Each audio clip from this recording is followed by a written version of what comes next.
अभी हम लोग स्टार्ट करेंगे प्रश्न संग्रह 5.1। इसके पहले आपको मैथ्स 2 में जो इसके पहले का लेक्चर हुआ था वहां पे आपको बताया गया था समांतर चतुर्भुज।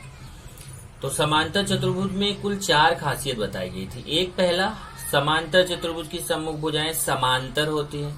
दूसरा, समांतर चतुर्भुज की सम्मुख भुजाएं सर्वांगसम होती हैं। तीसरा, समांतर चतुर्भुज के विकर्ण समद्विभाजित करते हैं।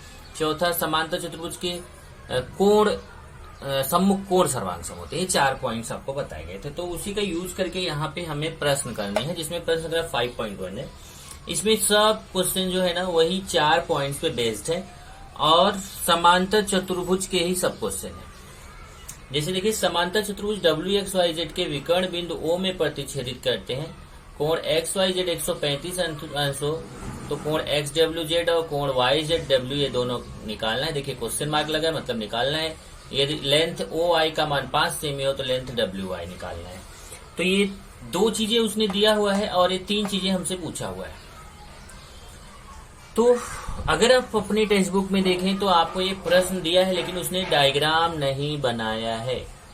मतलब डायग्राम हमें खुद से बनाना है। तो हमें क्या करना है, एक चतुर्भुज खींच देना है WXYZ, मतलब एक चतुर्भुज खींच पे उसे WXYZ लिख दीजिए और फिर उसके विकर्ण खींचने हैं। लेकिन विकर्ण अभी थोड़ी देर में मैं खींचता हूं, अभी आपको समझा देता हूं थोड़ा कि इसमें देखिए कोण XYZ 135 अंश दिया है। XYZ का मतलब ध्यान रखो कभी भी, ये जो बीच वाला नाम है ना Y, XYZ में जो बीच वाला अक्षर है वही वाला कोण आपको 135 अंश है, मतलब Y वाला कोण 135 अंश है। तो ये Y कोण दिया है 135 अंश। और हमें कौन कौन से कोण निकालने हैं, एक तो XWZ निकालना है। XWZ देखिए, XWZ मतलब W वाला कोण निकालना है। दूसरा कौन सा निकालना है, YZW मतलब AZ वाला कोण निकालना है।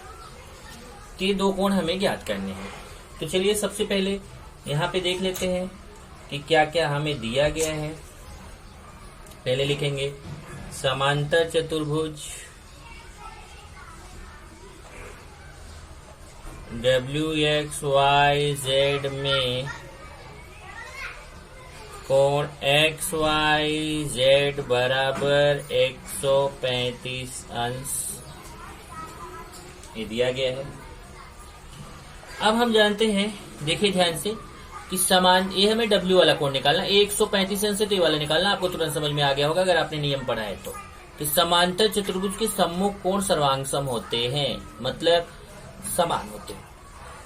जितना Y रहेगा उतना W रहेगा। तो 135 है तो W भी कितना हो जाएगा, 135। कारण लिखना जरूरी है क्योंकि समांतर चतुर्भुज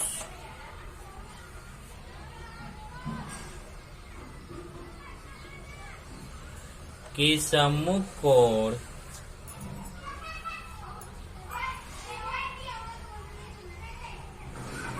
सर्वांगसम होते हैं।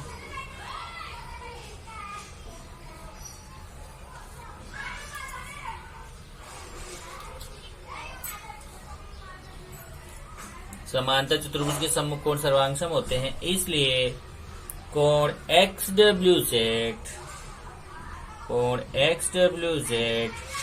सर्वांगसम होगा कोण XYZ।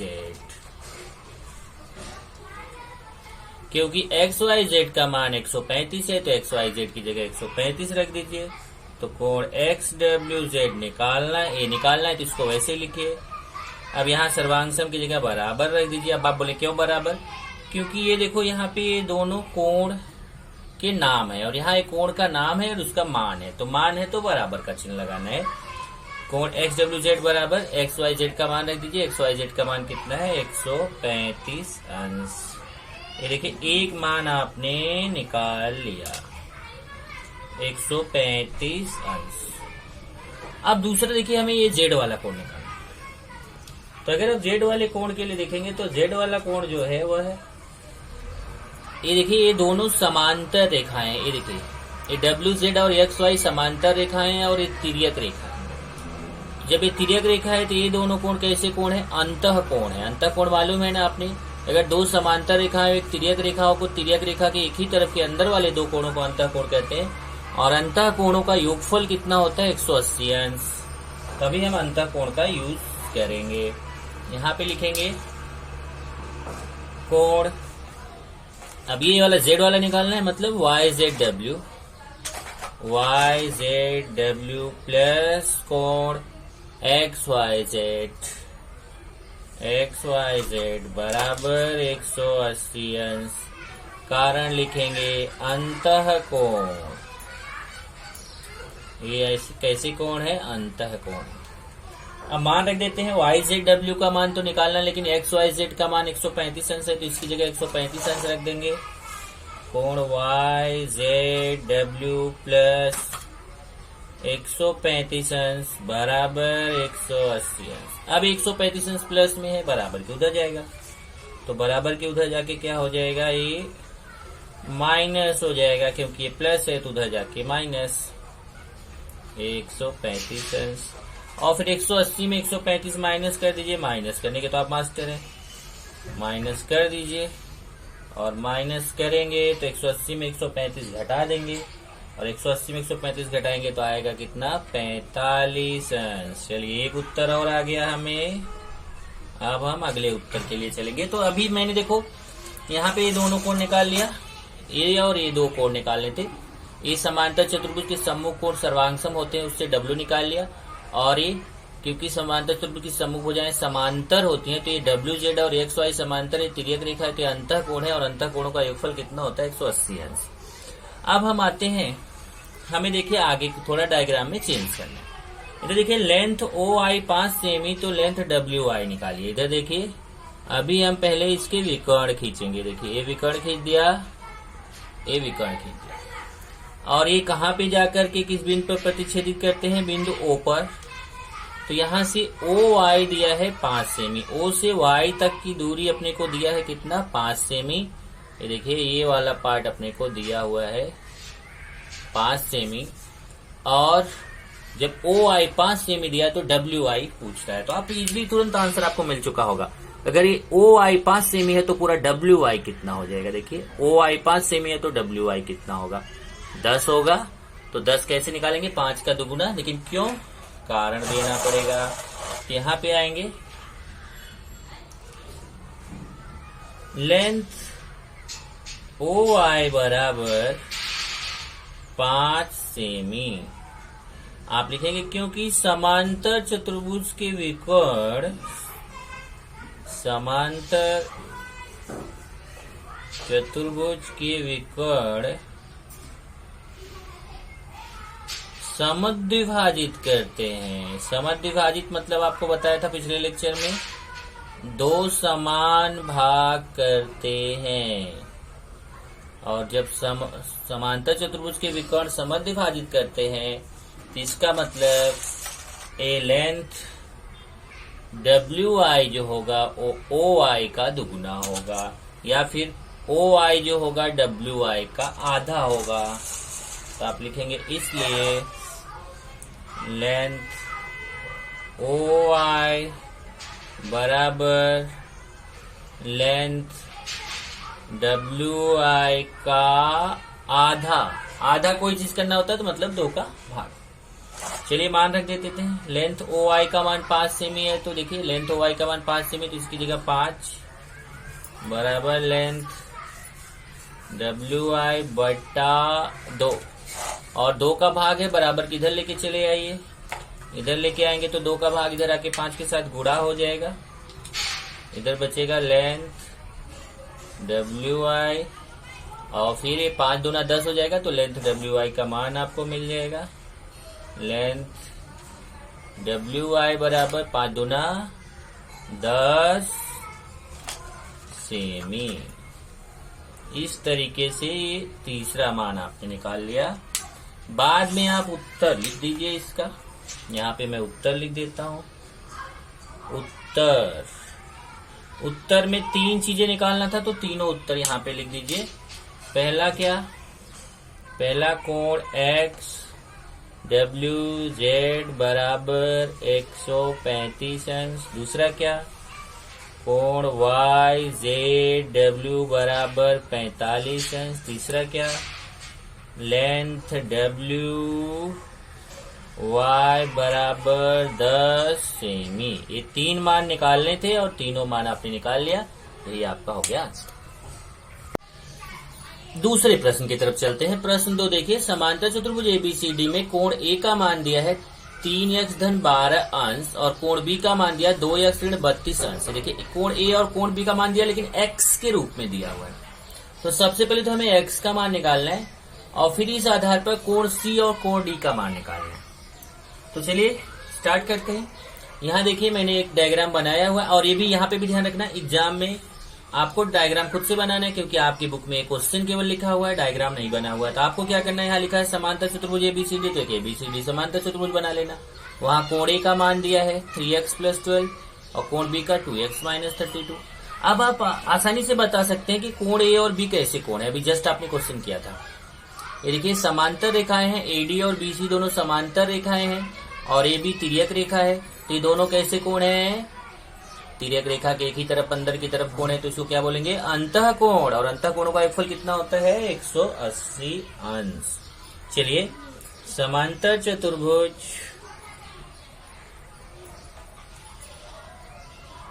एबीसीडी में कोण ए दिया है 3x धन 12 अंश और कोण बी दिया है 2x ऋण 32 अंश और निकालना क्या क्या है, x का मान निकालना है, कोण C निकालना है और कोण D निकालना है। ये 3 चीजें हमें निकालना है। चलिए तो सबसे पहले समझ में आ गया कोण A और B कैसे कोण है, अंतःकोण है। ओके, तो आप लिखेंगे कोण A प्लस कोण B बराबर 180 अंश, ब्रैकेट में लिख देंगे अंतःकोण। चलिए मान रखते हैं, कोण ए की जगह पे 3x धन 12 प्लस कोण बी की जगह पे 2x ऋण 32। अंश अभी हटा दो, बाद में अंश एक साथ लगा देंगे। यहाँ कितना हो जाएगा, या लगाना लगा दीजिए इसे, 180 अंश। ओके, या रहने देते हैं, बार बार हमें अंश लगाना पड़ेगा। अब इसमें क्या करना, अब यहाँ पे देखिए भी एक अंश हटा देता हूँ, अभी लास्ट में जब आंसर आएगा तो अंश लगा दूंगा, नहीं तो बार बार अंश अंश अंश अंश, फिर वो कंफ्यूजन होगा। अब यहाँ पे देखिए ये ब्रैकेट ओपन करूंगा, 3x और 2x एक साथ आ जाएगा क्योंकि ये सजाती पद है, 12 और 32 एक साथ आ जाएगा, ये 180। चेक करिए जरा, ये 3x + 2x एक साथ और प्लस 12 और -32 एक साथ, क्योंकि ये सजाती पद है, ये सजाती पद है। अब 3x में 2x प्लस करेंगे तो 5x आएगा और ये देखिए प्लस 12 -32, तो प्लस माइनस घटता बड़ी संख्या का चिन्ह, 32 में से 12 जाएगा तो 20, बड़ी संख्या के सामने माइनस, फिर ये -20 को बराबर के उस तरफ लेके जाएंगे तो -20 है, उधर जाके क्या हो जाएगा, प्लस, अंश लगा दे रहा हूं, अंश नहीं लगाना। ये देखिए -20 बराबर को उधर जाएगा तो +20 हो गया, फिर 180 में 20 जोड़ देंगे तो कितना हो जाएगा, 200। फिर x बराबर 200/5, क्योंकि 5 का गुणा उधर जाके भाग, x बराबर 5 से इसमें भाग देंगे, 5 × 24 40 आएगा, भाग देना आपको आता है। ये देखिए अब मैं उत्तर जब आ गया तो इसको मैं अंश लिख दे दूंगा, 40 अंश। ये हमें x का मान मिल गया और जब x का मान मिल गया तब हम आएंगे, हम निकालेंगे कोण A और कोण B। इसलिए कोण A बराबर, अब देखिए कोण A का मान कितना है, यहाँ फिर से देख लेते हैं। कोण A का मान है 3x + 12, कोण B का 2x - 32। कोण A का मान है 3x + 12। चलिए मान रखते हैं, 3 × x, x का मान कितना है 40 + 12 देख लीजिए x का मान 40 है तो x की जगह 40 दिया। 40 का 3 से गुणा करेंगे 120 प्लस 12। 120 में 12 जोड़ देंगे, 120 में 12 जोड़ेंगे तो आपको आंसर मिल जाएगा 132 अंश। ये हो गया कोण ए, कोण ए, कोण ए। कोण ए अपने को मिल गया 132 अंश। उसके बाद ऐसे ही हम कोण बी निकालेंगे। चलिए निकालते हैं कोण बी। कोण बी बराबर कितना है देखिए 2x माइनस 32। 2 गुणे, यहाँ गुणा छिपा हुआ x का मान कितना है 40। देख लीजिए x का मान 40 है तो x की जगह 40 रख देंगे। 2 गुणे 40 ऋण 32। 40 में 2 का गुणा करेंगे तो 80 ऋण 32 कर देंगे। और 80 में 32 घटाएंगे, यहां से कोण बी लिखते जाइए। कोण बी तो 80 में 32 माइनस कर लेंगे तो कितना आएगा 48 अंश। चलिए कोण ए और बी मिल गया। पर हमें तो निकालना है कोण सी और डी। अब ध्यान से देखना, अगर आपको कोण ए पता चल गया तो आप जानते हो समांतर चतुर्भुज के सम्मुख कोण सर्वांगसम होते हैं, तो जितना ए रहेगा उतना ही सी। और समांतर चतुर्भुज के सम्मुख कोण सर्वांगसम होते हैं तो कोण बी जितना रहेगा उतना ही कोण डी। तो जब ए और बी पता चल गया तो सी और डी भी पता चल जाएगा। तो कारण लिखेंगे, क्योंकि समांतर चतुर्भुज के सम्मुख कोण सर्वांगसम होते हैं। समांतर चतुर्भुज के सम्मुख कोण सर्वांगसम होते हैं, इसलिए कोण सी सर्वांगसम कोण ए और कोण डी सर्वांगसम कोण बी। कोण सी ए के बराबर होगा, देख लीजिए सी ए के बराबर और डी बी के बराबर हो जाएगा। तो जब ए का मान यहां से देखिए कितना है, ए का मान 132 अंश है, तो इस तरीके से जब ए का मान 132 अंश है और सी ए के बराबर है तो सी का मान भी हो जाएगा 132 अंश। इसी तरीके से देखिए बी का मान 48 अंश है, तो क्योंकि डी जो है वो बी के बराबर है, अगर बी का 48 अंश है तो डी का मान भी कितना हो जाएगा 48 अंश। इस तरीके से दोनों मान आपको पता चल गए। अब यहाँ पे ऐसा करते हैं, उत्तर लिख लेते हैं। उत्तर में 3 मान निकालने थे तो तीनों उत्तर यहाँ पे लिख लेंगे। एक तो हमें x का मान निकालना था तो x का मान 40 अंश है। दूसरा कोण c का मान निकालना था वो 132 अंश है। तीसरा कोण d का मान निकालना था वो 48 अंश है। ये आपका हो गया क्वेश्चन नंबर 2। चलिए अब प्रश्न 3 की तरफ चलते हैं। प्रश्न 3 है, किसी समांतर चतुर्भुज की परिमिति दिया है 150 सेमी, उसकी क्रमिक भुजाओं में एक भुजा दूसरी भुजा से 25 सेमी बड़ी है, तो उस चतुर्भुज की सभी भुजाओं की लंबाई निकालनी है। अब यहाँ पे भी डायग्राम नहीं बना हुआ है, आपको डायग्राम खुद से बनाना है। तो एक समांतर चतुर्भुज बना लेंगे, उसको कुछ भी नाम दे देंगे, जैसे मैंने यहाँ ABCD नाम दिया हुआ है। इसकी परिमिति 150 सेमी लिया और उसकी क्रमिक भुजाओं में एक भुजा दूसरी भुजा से 25 सेमी बड़ी। मतलब अगर हमें एक भुजा पता चल जाए तो दूसरी भुजा उससे 25 ज्यादा है, तो दूसरी भुजा अपने आप पता चल जाएगी। तो एक भुजा को हम मान लेते हैं x। अगर एक भुजा को x मान लिया तो उसकी दूसरी क्रमिक भुजा हो जाएगी उससे 25 ज्यादा, मतलब x प्लस 25। अगर इसको x माना तो दूसरी भुजा उससे 25 बड़ी है, तो अगर x है तो दूसरी उससे 25 बड़ी, मतलब x प्लस 25। अब भूल से 25 x में मत लिख देना, क्योंकि x में 25 को जोड़ नहीं सकते, क्योंकि ये सजाती पद नहीं है। चलिए तो माना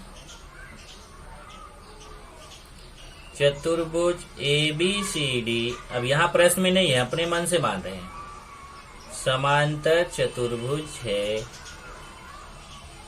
मान लेते हैं कि चतुर्भुज ABCD कैसा चतुर्भुज है? समांतर चतुर्भुज है, जिसमें वो भुजा AB जो है वो x है। मान लेते हैं कि भुजा AB कितना है? x।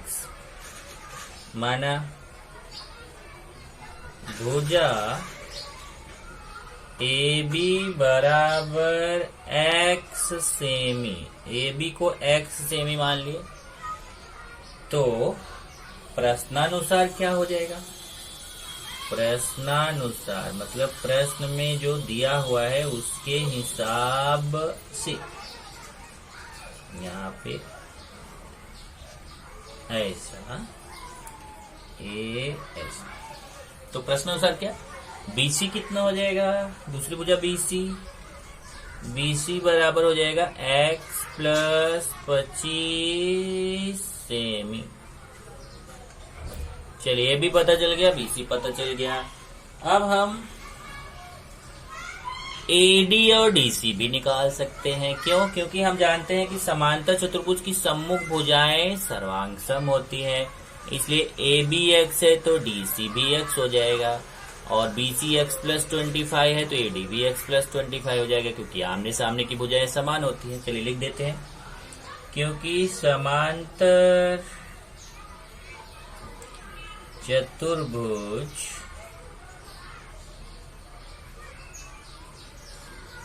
की सम्मुख भुजाएं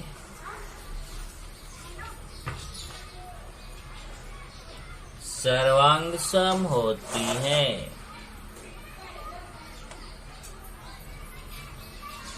सर्वांग सम होती है, इसलिए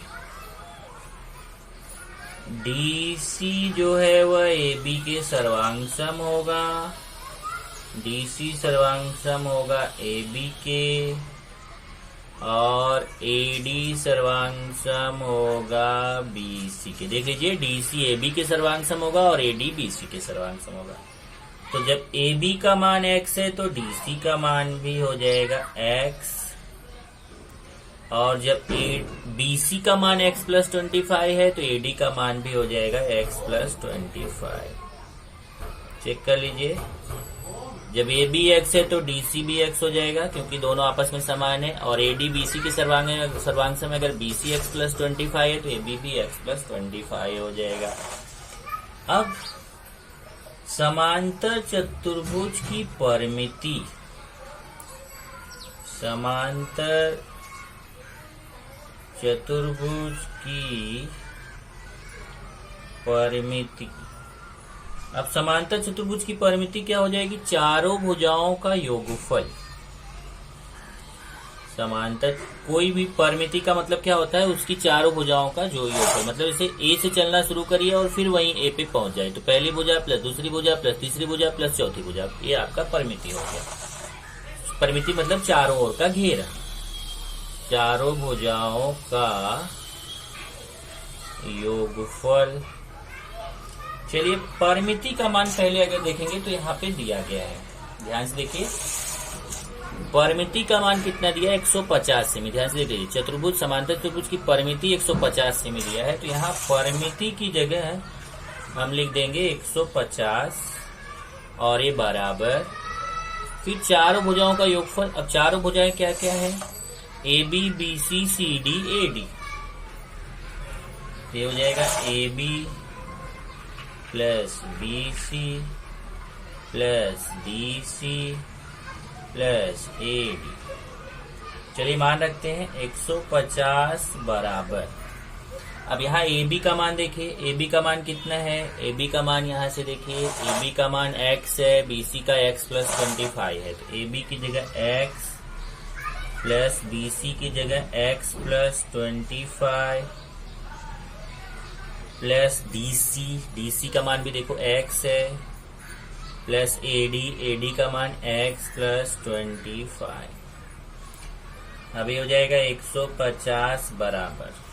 अब यहां से देखिए, ए आपका एक्स एक्स एक्स एक्स 4 बार है, तो इन चारों को एक साथ लिख देंगे, x plus x plus x plus x, और संख्या संख्या एक साथ 25 और 25 एक साथ। यहाँ हो जाएगा 150 बराबर एक्स एक्स एक्स, ऐसा 4 बार जब जोड़ेंगे तो 4x हो जाएगा, और 25 और 25 जोड़ेंगे तो 50 हो जाएगा। अब 50 का इधर पक्षांतर कर दीजिए, तो प्लस 50 से इधर आएगा तो -50 हो जाएगा। अब 150 में 50 माइनस कर दीजिए, कितना आएगा 100, और फिर 4 का गुणा है, इधर आएगा तो 4 का क्या हो जाएगा भाग, और 4 से 100 में भाग देंगे तो आएगा 25। इस तरीके से हमें x का मान आ गया कितना 25। जब x का मान 25 आ गया तो उसने बोला उसकी चारों भुजाएं निकालो। तो चलिए अब एक एक करके हम इसकी चारों भुजाएं निकालते हैं।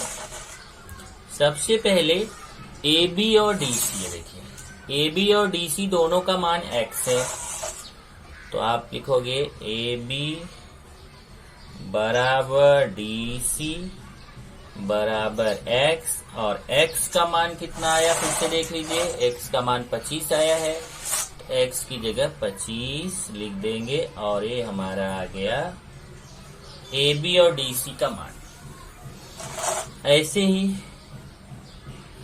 BC और AD का मान निकालेंगे। देखिए ये BC है, AD है, इनका मान निकालेंगे। ये दोनों भी आपस में समान है, कितना है x प्लस 25, तो BC बराबर AD बराबर x प्लस 25, और x का मान कितना आया है फिर से देख लीजिए, x का मान 25 आया है, x की जगह 25 रखेंगे, 25 प्लस 25, देखिए x का मान 25 रख दिया, और ये वाला 25 तो है ही, 25 और 25 जोड़ेंगे तो कितना आ जाएगा 50 सेमी।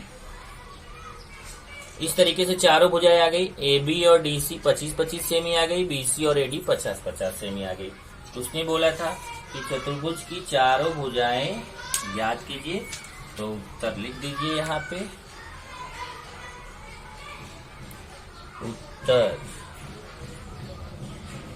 उत्तर में लिखेंगे समांतर चतुर्भुज की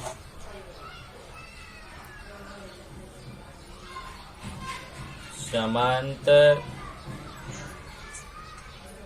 चतुर्भुज की भुजाओं की लंबाई कितना है, AB का मान, पहले AB का मान कितना है 25 सेमी,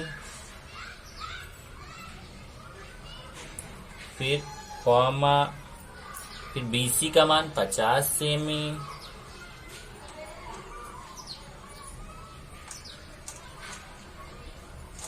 कॉमा, फिर DC का मान 25 सेमी, 25 सेमी, फिर तथा AD का मान 50 सेमी, 50 सेमी है।